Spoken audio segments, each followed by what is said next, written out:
So good morning, everybody, and thank you so much for joining us for another of the LAPADA Leaders episode. And today I'm joined by three people with great experience who have lots of stories to share with us. But the exciting thing is we're talking about art and its role in hospitality. And given that we are actually allowed into some places now, it couldn't come at a better time, because we don't have to just sort of sit there salivating at the thought of seeing culture again. We can actually engage with hospitality and culture. So without further ado, I would like to introduce you to our panel. So we have Marine Tanguy from MTArt Agency, who earned her spurs very, very young in the gallery world, but decided that it wasn't quite for her and saw the sort of restrictiveness of the traditional gallery setup. So began MTArt Agency in 2015. And it's, I think, the first talent agency for visual artists, and it's an internationally based company. They do some fantastic projects, which we're going to hear about in a moment. And really, one of the kind of mantras is to identify that next rising star in the art world that we're all sort of desperate to know who that is, especially if you're investing. And there are a lot of public sort of art projects that they've been involved in. And I think one which is the largest public art project or painting in the world, which took place in Paris, which we may hear a little bit about as well. Then we also have Krishma Singh Dear, who is head of design at the Londoner Hotel. And that is a little bit going to just sort of whet our appetite, because we're not really allowed in there until September, I think, is the launch date. But we will hear some great things that are going on there. Krishma has actually a background in banking before, which means she really knows what the high net worths want. But then trained at the interior design at Parsons in New York, and became the head of design at the Edwardian Hotel. So working on the Edwardian Hotel in Manchester, and you may also know that they own the Mayfair Hotel in London that many of you may be familiar with. So, and then last but not least is Harry Triggs, who's the director and founding director actually of TM Lighting. And I think many people watching today will be familiar with TM Lighting, or certainly the projects and the gallery spaces they've worked in, because they cross the entire gamut, from commercial galleries to established museums, galleries, but also quite a lot of hospitality venues. So they are working currently on the Londoner, so we'll hear a little bit more about those installations. They worked on the Newt in Somerset, Room with Anthony Gormley at the Beaumont Hotel. And also, I think they're busy working on the Theatre Royal Drury Lane, or is that project already finished? Yeah, we are at the moment, probably with a fairly similar opening date to the Londoner. Oh, well, there we go. Okay, so, and they're not that far away. We could do a little walk between the two. Yeah, absolutely. So just before we start, you will see that there's a chat function and a question and answers. Throughout the kind of the conversations, there might be links appearing in the chat area to just give you a steer on extra materials or things that you might want to know. And then if you wish to ask any questions, then please do pop them in the questions and answer section, and we will get those at the end of today. And the discussion will be approximately about sort of 40 minutes. So thank you. What I thought I might do is start off with a generic question to each of you, and then drill down a little bit more into what each of you do, and then we'll continue the discussion. So the sort of opening question really is the role of art in hospitality, and how it helps you build a narrative, I guess. So I'm going to start with Krishma on that, who's sort of busy actually building those two elements now. So what do you see as the role of art in hospitality? Why bother? I think the role of art is incredibly important, especially now more than ever, with both the hotels trying to create these boutique experiences and unique experiences, as well as customers wanting to engage more with the visuals of a hotel through Instagram, and everyone being a bit more aware of their visual surroundings. But the role of art in my view, to do it successfully is to kind of show the personality and communicate the ethos of the hotel and the story behind it. And I think it's a really good communication tool between the customer and the hotel itself. And finally, I think that art has the ability to create the lasting memories for customers. So when they take photos, or when they're just, if an artwork has had an impact on you, you really remember it. And I think it's a lasting impression, which is what you want as a hotelier to achieve. And thank you. And Harry? Yeah, well, I think during COVID, during lockdown, we've all become accustomed to being surrounded by our home collections, and I think we've enjoyed being surrounded by art, and we've also been so starved of culture. So now we're coming back into hospitality. We've become accustomed to that, and we really want to be surrounded by artwork again. And as Krishma was saying, we want those unique boutique experiences. We really want to be to have a differential between other brands, and we want,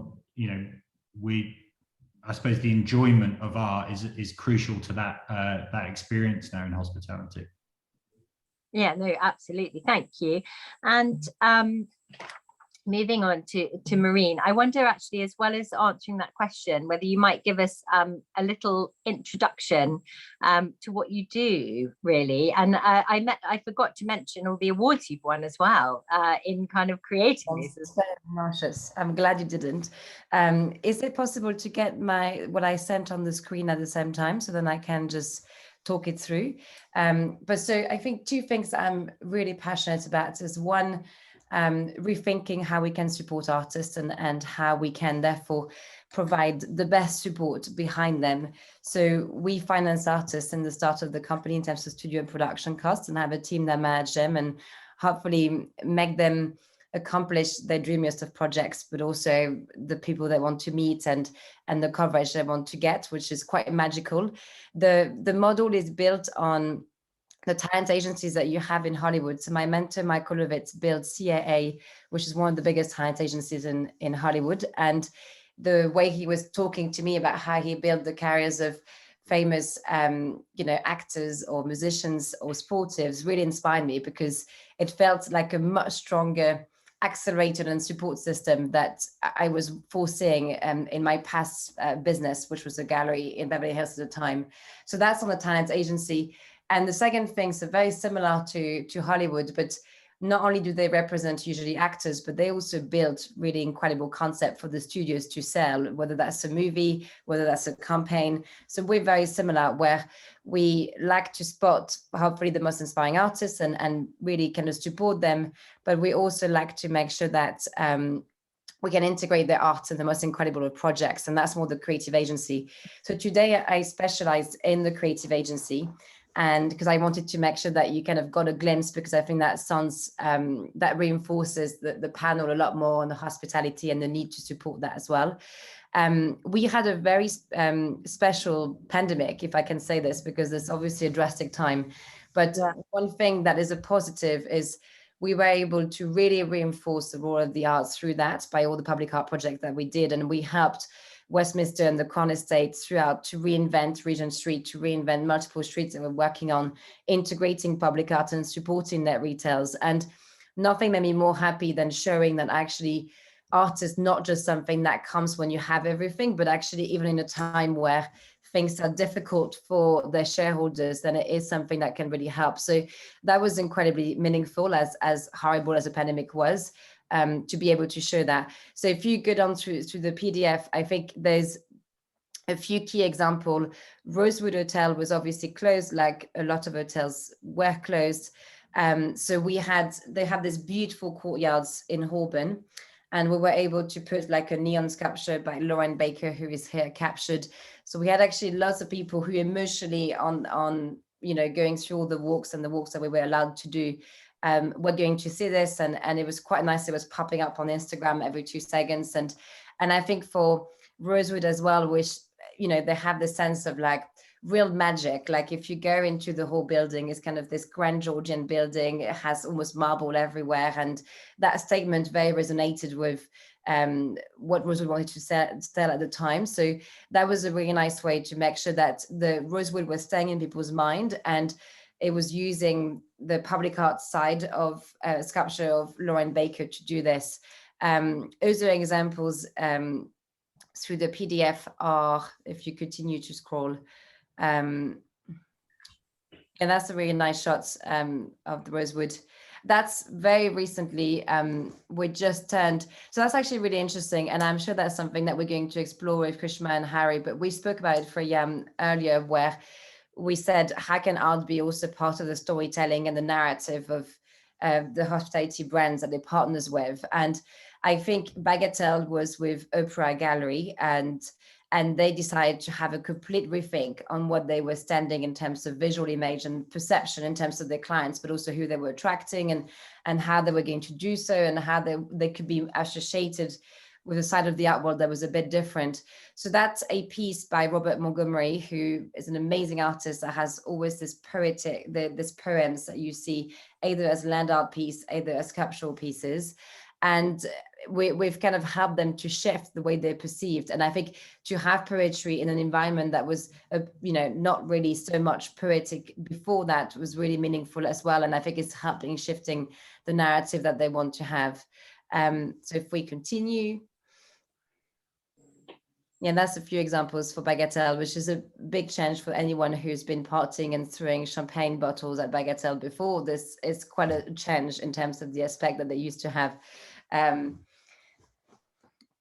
So I think something that, so out of all places, a week before COVID, I was leading a feminist festival in Saudi with Vice, which the three things don't normally associate each other. I think MTArt is very good at bringing conversations around the art that might not be obvious.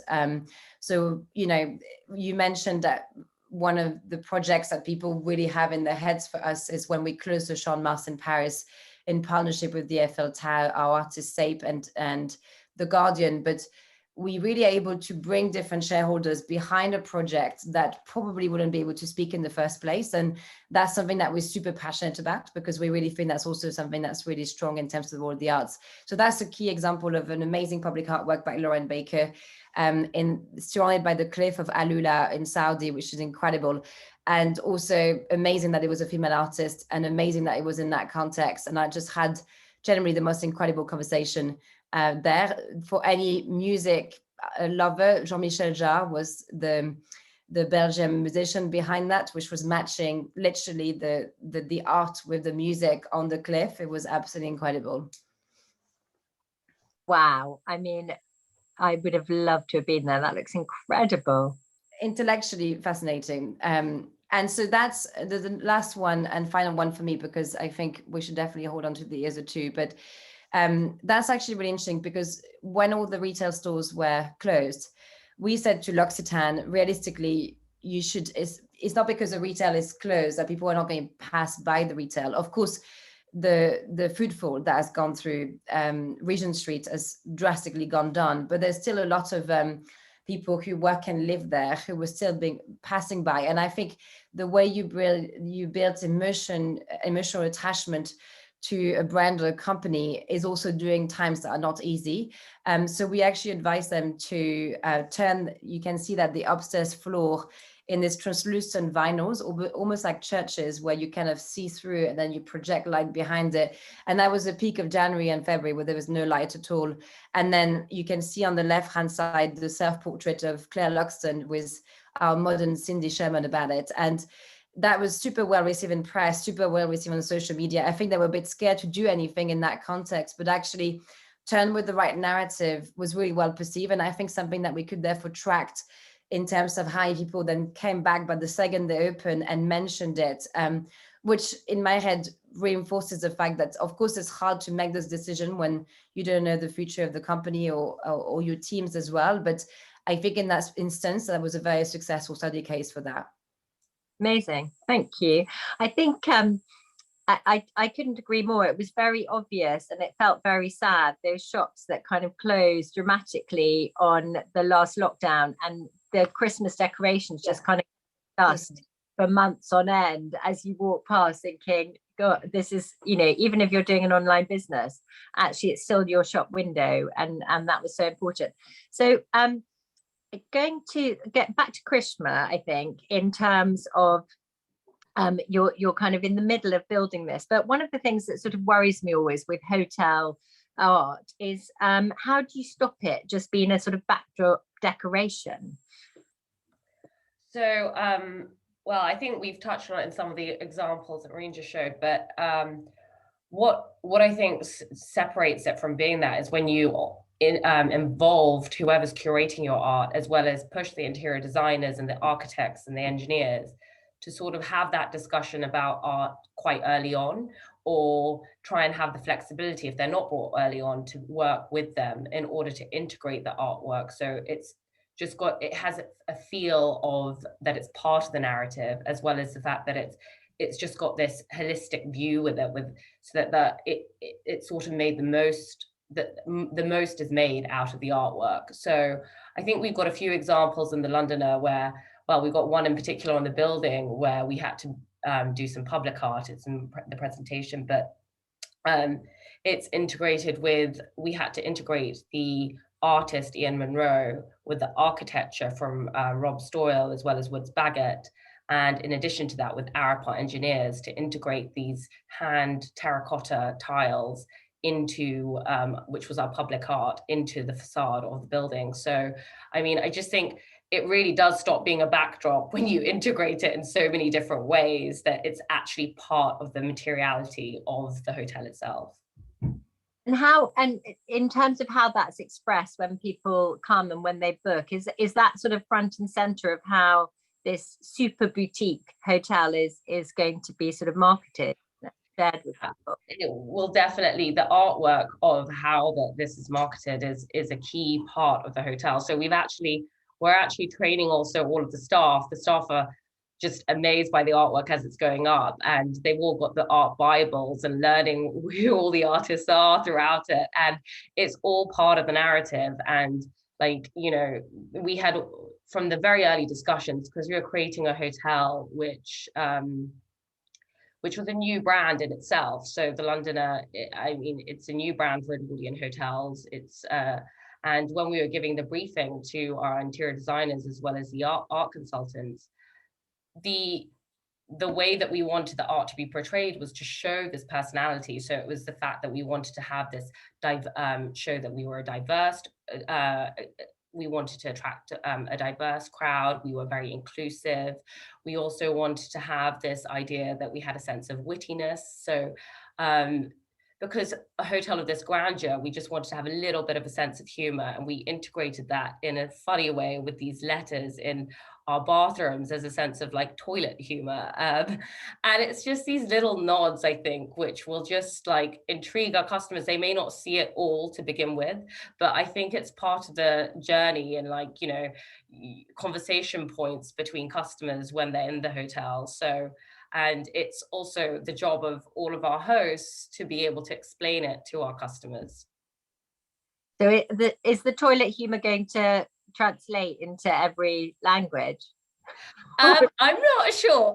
It's quite like it's quite on the line, but it's a very British way. It's these letters which are done by the Connor brothers, and they're redacted letters, and they're quite tongue-in-cheek. I hope our guests see the sense of humor in them, because we find them hilarious. I think we'll come to it a little bit later, but of course you're building it in such an iconic part of London that all of that humor must kind of sort of be part of that. But one of the things, and actually it could lead on to Harry, I think, is you know, how do you kind of use art to differentiate, I suppose, the purpose and the mood of certain areas? So is that sort of part of the conceiving? And I think we then move on to Harry in terms of chatting about how to sort of light that, because that's obviously so much part of it as well. Yeah, so I mean, we have different artworks within our space which actually change during the day. So we have this really interesting bar, which is just for residents only, and it's called our Residence Lounge. And during the day, it's just wood paneling with very faint artwork. You can't see it, but at night you flip on a switch, because we wanted to change it from potentially where our guests are working to an environment where they would want to have drinks in the evening. And the graffiti work just comes out as like neon light, like subtle neon lighting on the paneling. And it's this immersive experience. And the same thing happens in the lounge, which is you go over a bridge and you're in this lounge room. And during the day, there's brass metal rods around it. But then at night, when you're ready for drinks, we have these murals which come down and they almost feel like tapestries. And you're suddenly in this dreamscape of what on view the artist's interpretation was of what Hampstead Heath looks like at night. So, I mean, I think it's these things which really create like different experiences for our customers. And it was also the thought of bringing in like the West End and the drama of the West End, the theatre of the West End into our hotel, but done in a subtle and, you know, creative and different way. Thank you. And so Harry, maybe talk a little bit about how you've kind of helped differentiate those moods through the lighting. And yeah, well, lighting's really the silent hero to art collections, and it's the thing that we don't see but allows us to see the art. And I think what's really interesting, what Krishma touched on, was the setting of mood and the differentiation of mood through different times in the day. And obviously art forms this kind of almost visual hierarchy to lead you through the different spaces and to determine the mood. And then the lighting allows you not only to kind of, it provides a point of focus that leads us through those artworks. But I think with the Londoner, I think the architecture in itself forms so much part of the artwork that the art becomes intrinsic not only to the brand but to the architecture as well. So I think that the lighting is a very subtle way to present the art collection. And you know, lighting, you know, the thing we always say is it shouldn't really be seen. And then it's the play as well between light and shadow. And that passes through hospitality, because, you know, in our offices, everything is, you know, lit to a kind of a fairly even level. But when we go into hospitality, we want a kind of a sense of intimacy, and we want these pools of light that lead us between different spaces, that highlight art in different ways, albeit a sculpture or the roof terrace at the Londoner or the whiskey bar, and every space is determined in a different way by the way in which the lighting illuminates the murals or the flat art on the walls. yeah, certainly in some areas of hospitality we want to be seen, and in others we want it all to be a bit muted. Just taking about you, Marine, and some of the projects you've been involved in. I mean, we're talking very much about art and hospitality as an indoor thing, but of course actually you're also sort of hosting and hospitable when you're looking at sort of public sculpture down maybe Regent Street or projects in Bond Street. And is the lighting actually something that you get quite involved in with that? Because obviously we saw with Rosewood that the thing that kind of, you know, that was the sort of lighting installation with the neon, but is that very crucial to?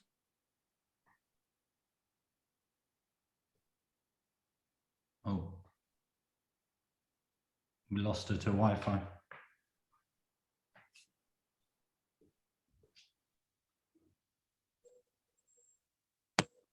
Did I just come in and out of that? Yes. I'm so sorry. Okay, I got the question. I thought this is me. I'm like, for some reason, very central, but with a terrible Wi-Fi. So I was like, oh gosh, this is going to be on me. There was a conference I did last year where I just kept on reappearing at every single of my question with trauma. I think it's really interesting because I've sold art to collectors for the past 12 years. Yeah. And then public art for about 4.5 now, in terms of public art projects, and then brand collaboration to hospitality around the same time. I would say, although this are all different arms in the business, so you wouldn't have the same colleague that would manage this. I think the principles are exactly the same, where you ultimately want to make sure that you reinforce the story of the person, the company, the place, and kind of really build a strong storytelling with the works that you're placing, and really understand, therefore, how you're going to build that story with the right artworks or the right project, and you know, you can see with even just the various examples, I think you will not partially go with the same way with Bagatelle that you will go for Rosewood. Those are just very different environments. So I love stories, and maybe that's why I landed with a business model that was inspired from Hollywood. But I like good stories, and I like things that makes, you know, that inspires you as a story, and I like to use the art to do that. So public art for me is the same thing. I just always imagine, how can I just stop that attention for just a few seconds, retain that attention for that person to feel that little bit inspired? Because in comparison to obviously being in a home where you constantly come back to it and you get to see the details even more and you get to appreciate that even more, sometimes you just have just that few seconds to just really grab their attention. And let's face it, there's also advertising screens and kind of screaming everything that will try and grab this attention. So I'm here fighting for that attention in that context.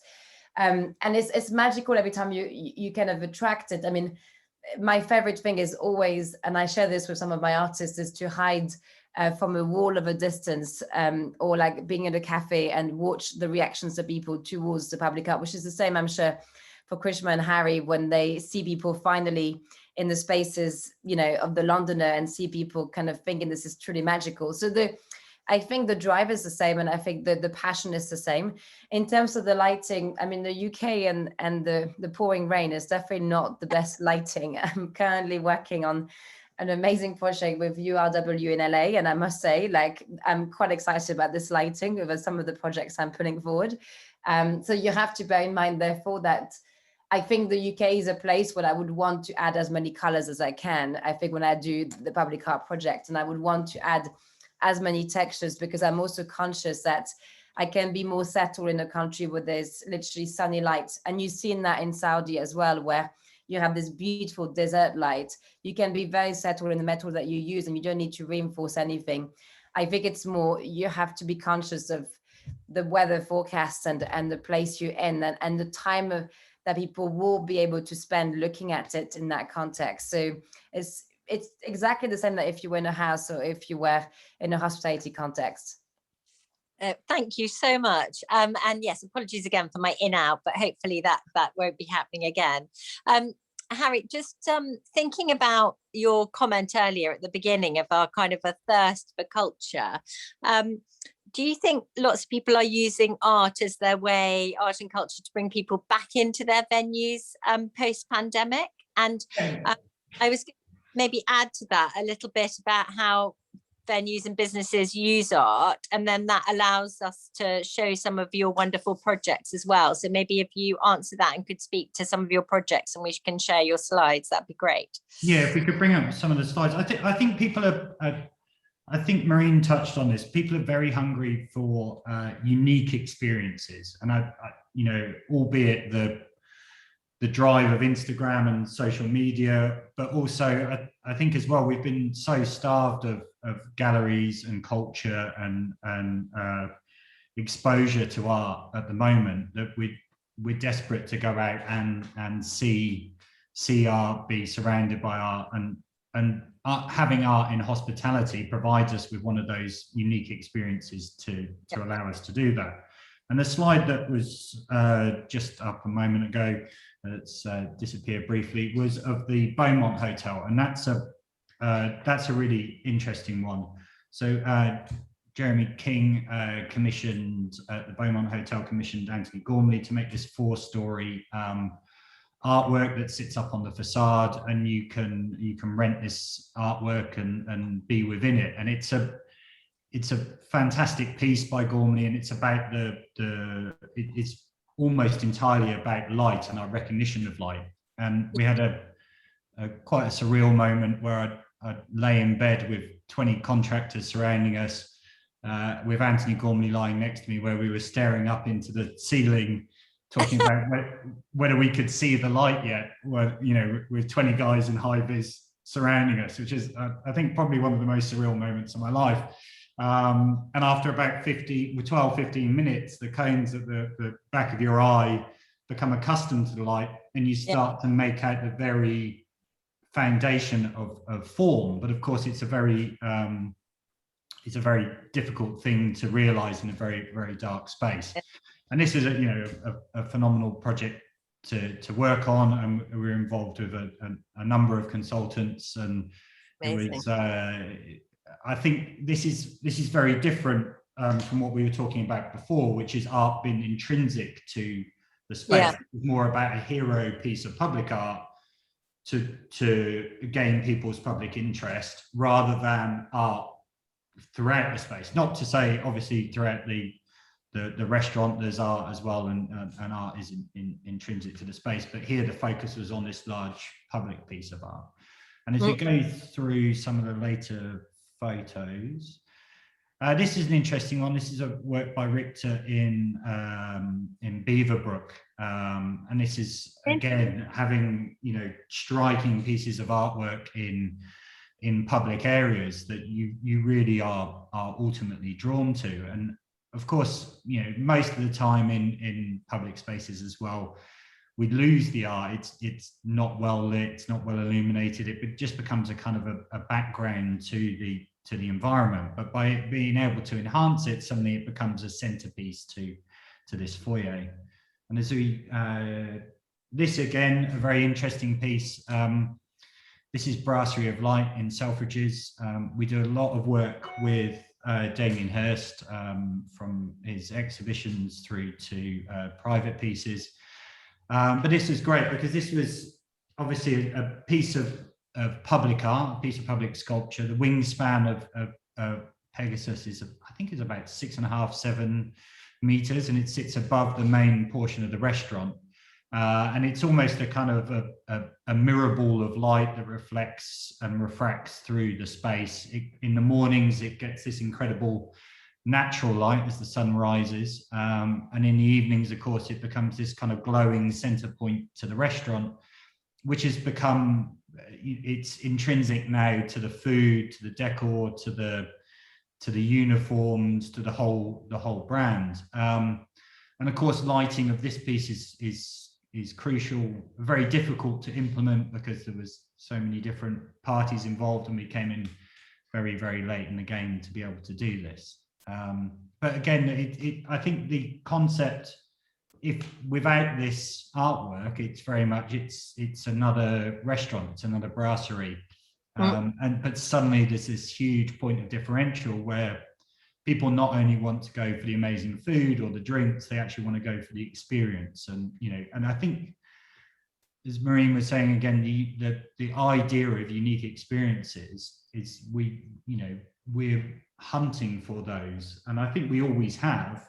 But we've had this accentuation recently where suddenly people want that differential point, and it becomes hugely important, not only to the venue but also to the brand. And actually, as you go through a little bit further, this is Pharmacy 2 at Newport Street Gallery.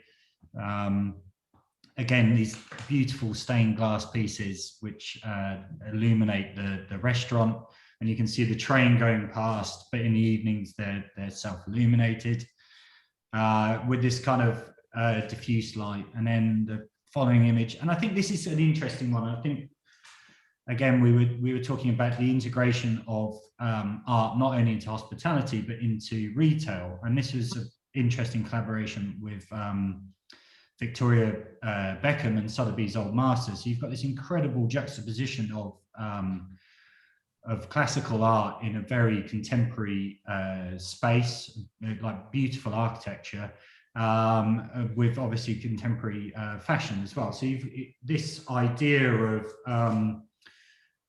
kind of skewing people's ideas on the way that classical art doesn't just need to be in historic settings. You can, and I think Victoria Beckham was probably one of the first people to do this in terms of certainly in retail.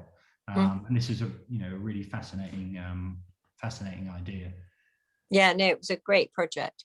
And then this is just this is the Newt down in Somerset, again, fantastic venue. And then this is just the importance of the illumination in art to really to treat art or art lighting as a kind of almost a theatrical tool.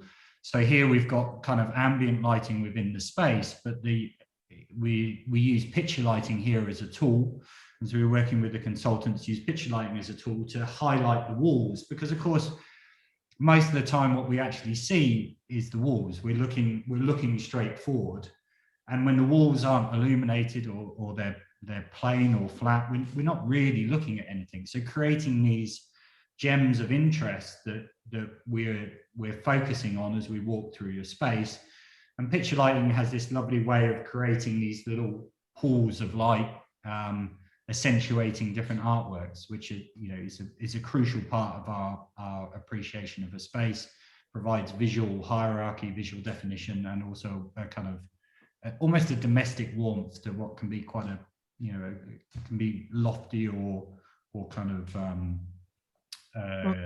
vast spaces. Lovely, thank you. Yeah, and this is a silly photo of just to really show the scale of the room. We managed to get up onto the roof. And you are lying next to Anthony Gormley and about to launch a project. Could we please get an invitation? Yeah, I will. He was a gentleman. We'd all like to lie down and kind of just watch the light for a while. How wonderful. Yeah. Thank you so much. That was really good. Really nice walkway. And I think what was great as well was just seeing the very different disciplines as well in the different settings and hearing about the thought that goes into it. I suppose one of the other things that I feel has been quite a step change in the last few decades is actually some of these venues building quite serious collections of art. And I think, that's been something. And I wonder, Krishma, with your sort of just looking at how you accommodate that. So obviously you're kind of in the middle of placemaking and getting the Londoner together. How does that work? Are you there looking at a budget and sort of thinking, okay, well, we can do this, and some of it's about the sort of design and feel of the and some of it we're going to actually get some really serious artists here. How does that sort of work in terms of what you're doing at the moment? Well, I actually think that's a really good question because we all have to work generally within a budget. So it's just interesting about how you basically combine pieces, because not everything can be those big ticket items, and how you mix them all together. So for instance, in our gallery walls, we've combined high very expensive artwork, like we have a print of an Anthony Gormley, and we're mixing that in with other more local artists and artists who people might not have known about. And for instance, in other spaces, we had a really great, and I was sold on the idea of putting this metal artwork on the ceiling of our all-day dining restaurant, because it was a restaurant which we really needed to pull people back in for different times of the day, and putting on this metal piece of artwork, which dependent where you're seated within the restaurant, you got a different view. And again, with the lighting and everything else, I really wanted to have this artwork in there, and I thought it would be a real draw. But the artist was just way above budget. And the way we got around this was the designer herself, who designed the interiors, was an architect in training. And she said, you know what, I feel so passionate about this. Can I be the artist? And I was just like, sure, please go ahead. I have full faith. Please just do it, because I know that you'll be able to achieve exactly what we're looking for, because she knew the full narrative behind the space. She came up with a narrative for the space. And it was this idea of it was supposed to be a writer who was a fashion writer. And it's a nod also to the fact that we have Hearst magazine across the road. So it's a fashion writer who, and we use fashion photography and graphic designers in one part of it. And then we use fashion photography with hats. And the idea behind the whole hats was the fact that there were old millineries on Whitcomb Street, and this restaurant's called Whitcomb's. So it was Yeah. about, again, bringing the area within it and the history of the space within. And the line work, I think, was really effective at creating this statement piece within this ground floor restaurant. And again, that was an extra the whole place had been budgeted for, but then she came up with this wonderful idea and we just had to make it work. So Look, I mean, what a lovely taster. I can't wait to see that in person. So in terms of, I mean, just thinking, going back to how art, hospitality, going back to that sort of thread of the narrative, and I think if Krishma, you continue, and then we'll move across the others. Placemaking is so important, and I would think, I mean, you have quite a challenge in, you know, Leicester Square is an iconic place, but it's almost a bit like Times Square. It's become sort of, you know, a mixture between street performers, lots of tourists, teenagers trying to get away from parents for a bit, clubs that were good 20 years ago, which now need to, and then, you know, beyond that, of course, you've got the theatre and everything else. But actually kind of, it's quite a challenge that you're building a super boutique and maybe also elevating and changing the area at the same time. Yes, that was essentially one of our biggest challenges with this project was we kind of wanted to change the narrative of the square. So the square itself is, as you say, you've described it, it's often a place where people are walking in between St. James's and Soho, and how do you get people to actually stay there and interact with the square? And so we really wanted to bring in a lot of the elements which, you know, which the square is famous for, and celebrate these things. So celebrate the performances that happen on the square and bring them in. So we have these moss and lamb faces of basically within our afternoon tea space. We have these accessories of these heads which are located throughout the ground floor, and it's this idea taking on inspiration from people watching on the square people perform, and having all these little nods to that within the hotel. So I mean, despite the fact that we're trying to almost elevate and change the narrative, we still want to celebrate what the existing is about too. But I think that, you know, there's been a lot of investment in the area. So we've had St. James's come up. There's a lot more offices in the area with people coming back to London. It's where is changing. We're not the, like Marine is going to go on about her work, which she's going on the square. And so there is so much work going on to try and like just elevate the experience for people. And yeah, I think that this hotel, hopefully with its large footprint, will do that. And thank you. And actually, yes, on to you, Marine. I mean, I think interesting that we're, you know, sort of re-establishing stories and places, but presumably some of the work that you're doing is about attracting international visitors, but also actually the region, so the people throughout the UK who need to be brought back to London. Presumably some of the projects you're engaged in are doing that as well as a post-COVID.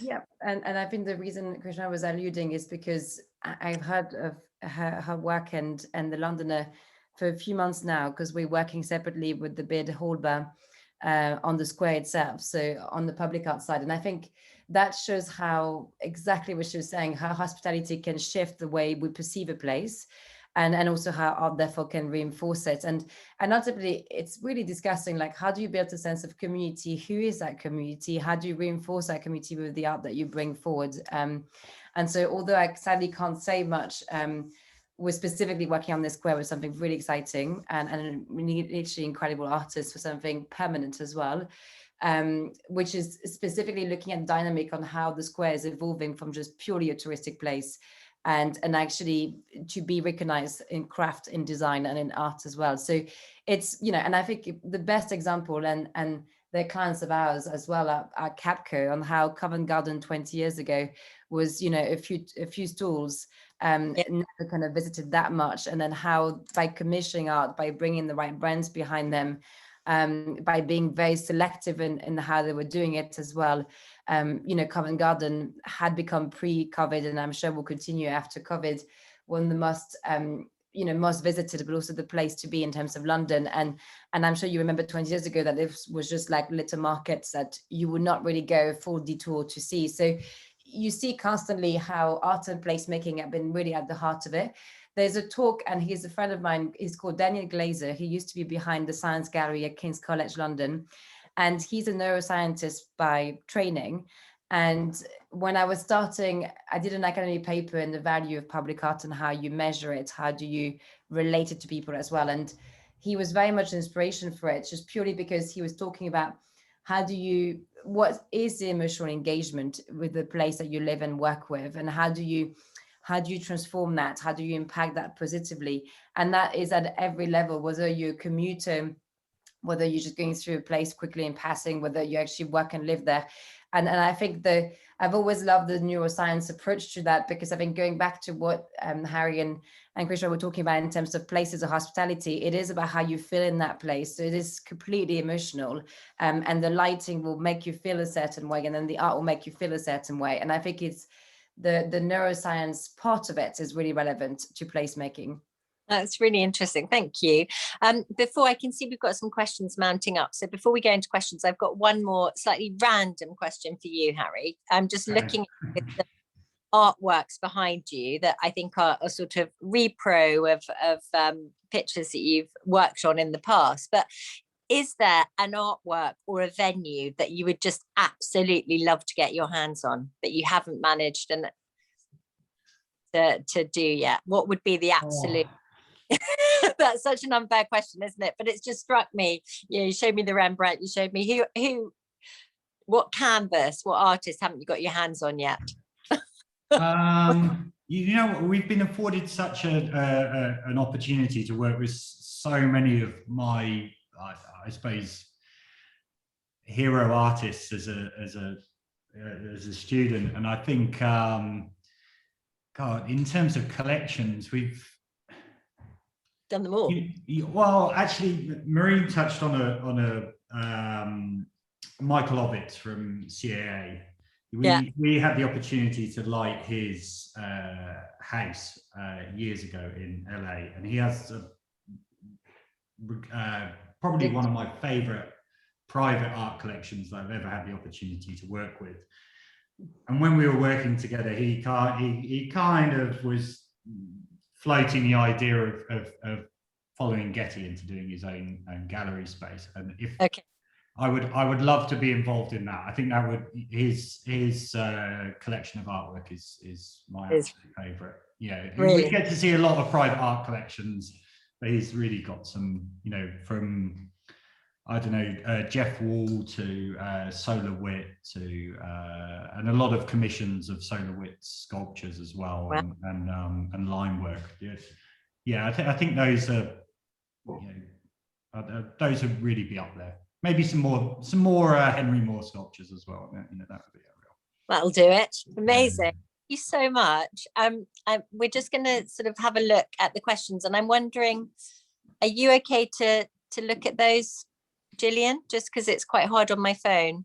I have the perfect transition from Michael Ovitz to the first question.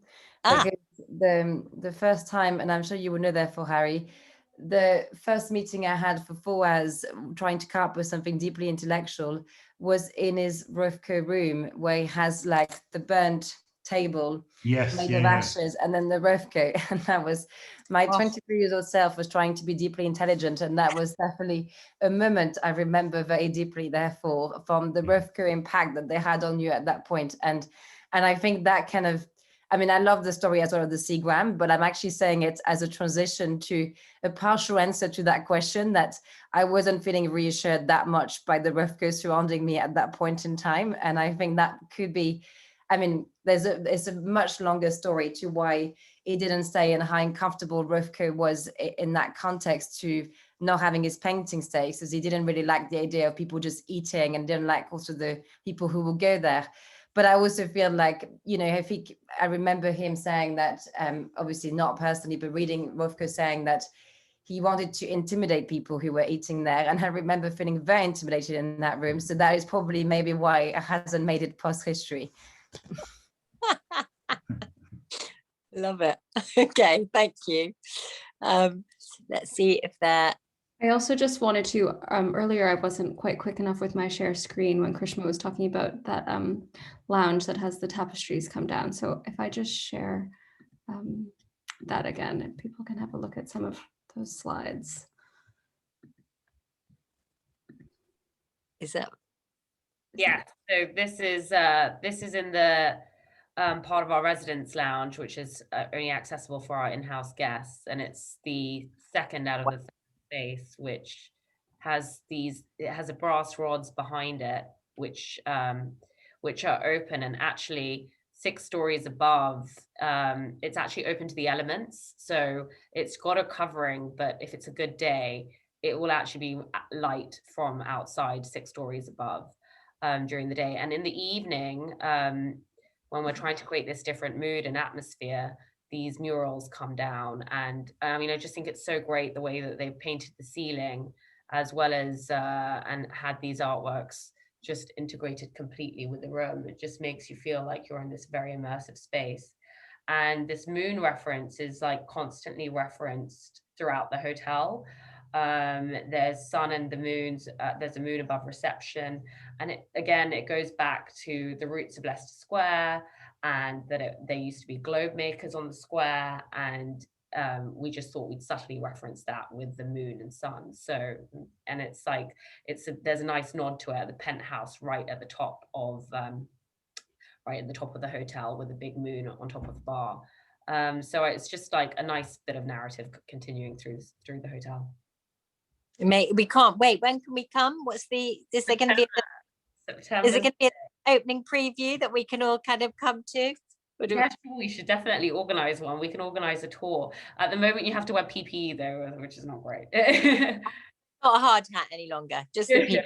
Yeah, okay, not so good. But I just saw one of the questions was about Julian Opie adding, and I'm thinking probably around Soho, but adding in that his works to the pavements, and what did you think of those? Was that sort of an addition to the city streets of those sort of the walking figures? I think he was possibly one of the first artists to He's in Euston as well. If you pass Euston Road, you can also find his sculptures. I mean, my son absolutely adores them. I think seeing walking people in neon just makes him very excited. And I think it's nice to see, he's also actually contributed to Hospital Rooms, which is a charity that integrates art in hospital. And I think he's definitely been an artist that has tried to integrate his work really early on within daily environments, which I deeply respect. And actually, just thinking about that, we haven't touched on that at all, but art in hospitals is incredibly important, and we've concentrated very much on the luxury side. But I remember that sort of one of the first things, my grandmother worked for the Red Cross, and her job was to just circulate artworks to different hospitals across the country, from posters to oil paintings. And I used to go in there and help catalogue at the end of school sometimes. But now there's some very kind of rich projects involved. And I wondered if any of you have kind of either touched or been inspired by any of that, because I should think, particularly people stuck in wards for so long during COVID and everything else, it must have been a very helpful way of coming out of that. There's 2 charities. There's Painting Hospital and then Hospital Rooms, I think, do a brilliant job. Separately, I think Hospital Rooms is a bit more immersive, and Painting Hospital is a bit more what your granny was amazingly doing. Yeah. But I think the mental health aspects has been demonstrated since the early days. That's what, when they came back from the Second World War here, that's what they used to do, send soldiers to art school to kind of heal trauma. And I think also Hospital Room is specifically integrating art within, difficult psychologist rooms, so for people who really have psychiatric issues. So I think that's really, they might not be able to see anyone for months. So I think that's a really nice point of contact for them, hopefully. But we work with both. Absolutely adore the idea. I think it's really essential. I think Canada is doing it so much better than we are, but hopefully we'll get better. Do you want to explain why Canada's doing it so much better for the general I think the government has really, and the doctors have actually always prescribed art as something that was a mental health relief. They seem to have a much stronger conscious of the relationship between health and art. I think here we have it, and obviously the Arts Council is always accentuating it, but although we hear it a lot, I'm not sure this is executed across as much as we want it to be. I think even in education, not everyone can have access in the same way. So I think they seem to be, from what I read, a better integration of the arts for everyone, and also a better reinforcement of the relationship between health and art per se. Well, I think we all need it, don't we? So we're, in terms of sort of whether we're sick or whether we're just going about our daily life, actually art is just inspirational and incredibly helpful to getting through the day. So I think from going to museums to hotels to restaurants, we will be enjoying coming and seeing all of the things that you've worked on very soon, hopefully. So I'm just going to thank you so much to Marine, to Harry, and to Krishma. Thank you for joining us today. There will be a recording of this as well, so that we can share it with people and we can put it on YouTube, so anyone who wants to watch it back later. And just a thank you as well to Cultural Communications for putting this panel together, and to Gillian for manning the tech side of it as well. And apologies for any of the technological wobbles that have been happening today as well. But thank you so much for joining us, and we hope to see you very soon. Thank you.